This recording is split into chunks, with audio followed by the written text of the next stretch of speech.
across the world, from Africa all the way to the pyramids of Egypt, would agree that money is what makes the world rotate.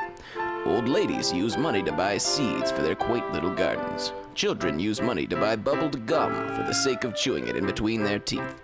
Shiny businessmen use money to manipulate politicians to do their bidding, and politicians in turn use this money to cover up embarrassing sex scandals. It is the circle of life. Now, money is the lifeblood of our very nation. One might even say that without money, one would be unable to purchase things. Things like mint juleps or rocking chairs. As Americans, it is our solemn duty to accrue as much of this precious money as possible before we die, henceforth becoming rich, or wealthy, or more powerful than God. Once a person becomes rich, that person is then generally considered to be good. But wait, says Johnny Common Person, just what's so great about being rich? Yeah, that's exactly what I was gonna ask. Well, Johnny, your kind is just so very predictable. What, my kind? What the? There are myriad reasons to get rich. Some people do it for the jewelry. Other people like to use their wealth to contribute to charitable I use organizations. my money to make the world a better place. For instance, do you know there are literally billions and billions of barrels of oil, a dangerously flammable substance, literally beneath the ground where you and your families live and play? That's just bullshit, man. And I'm not the kind of guy to just let something like that slide. Fortunately, I've got the kind of money to take care of a problem like that. Yeah, okay, but I don't like jewelry or oil. Hey, I never said I liked oil. I hate oil. I'm trying to save people from it. I'm just trying to bring all that oil to justice, okay? Okay, right, whatever. So why do I need to be rich? Well, Johnny, what kind of things do you like? Well, I like, let's see, I like sunsets, walks on the beach. I love nature. Do you like pussy, Johnny? What? It's a simple question, Johnny. Do you like pussy? You know, women, females. Yeah, of course. You don't seem very convinced. No, I love pussy.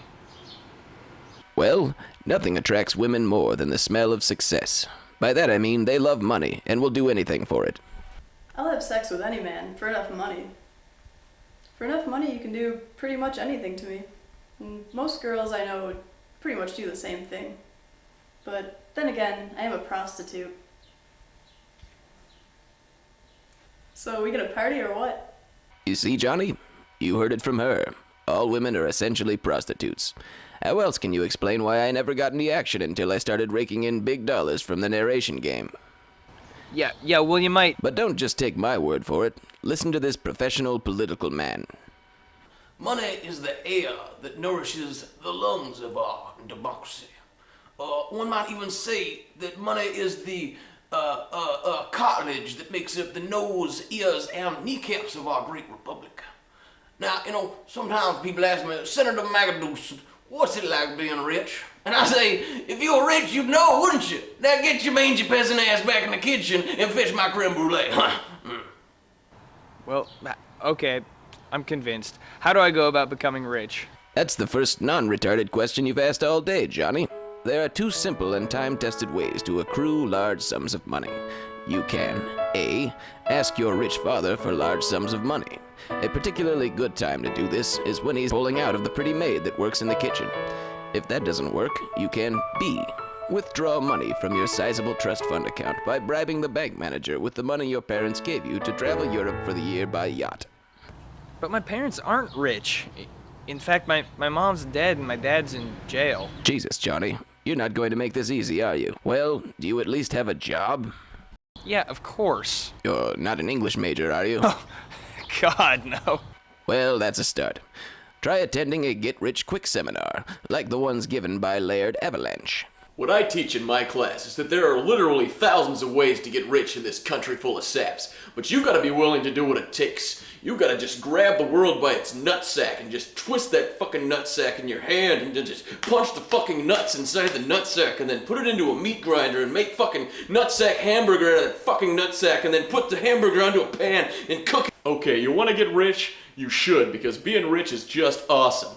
But you have to make a few sacrifices on your road to riches. Pride, modesty, honesty, loyalty, family, friends, love, caring, compassion have all gotta go. If you want to make it to the top, you can't even have a trace of humanity left or you'll be eaten alive. Jesus Christ, I don't want to do all that. Oh no. No, I don't have to be rich to be happy. You know what, I'm just gonna keep working hard and hope that someday my contributions will be recognized and rewarded. Oh, Johnny. You are just priceless. You know, fuck you, man. You know what, I'm an American. You know what I'm gonna do? I'm gonna start a movement, and we'll use the power of the vote to make sure that the small fish are just as important as the big ones. Obviously, you haven't been keeping up with the news. What news? You know, it wouldn't kill you poor people to pick up a newspaper every now and then. There are things worth reading besides racing forums in the Penthouse Forum.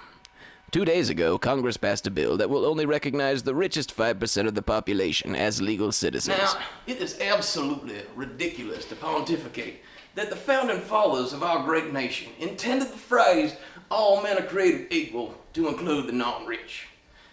After all, it's as true now as it was then. Poor people are simply not human. Anything to the contrary is just bullshit communist propaganda. Listen, we don't let bullfrogs vote, do we? We don't let cockroaches influence our great democracy, do we? No. So you see, Johnny, you better get cracking if you ever want to vote again. Fuck, man. I can't do that. This is fucking bullshit. Fuck you. You won't make any money selling sour grapes, Johnny. Now off you go into the wonderful world of finances. A world of pennies, nickels, dimes, and even the occasional freak appearance of a $2 bill. As the planet Earth concludes yet another predictable revolution, it is comforting to balance the fear of our mortality with the consolation that there is money out there. Money to be counted, spent, saved, and rolled around on naked with a $10,000 prostitute from Bangkok and an olive-skinned Greek boy. Money. Your tickets to the afterlife. Now, I believe I was promised adequate compensation for this here interview. Well, hello, my little buddy dumpling. I hope you brought some diapers.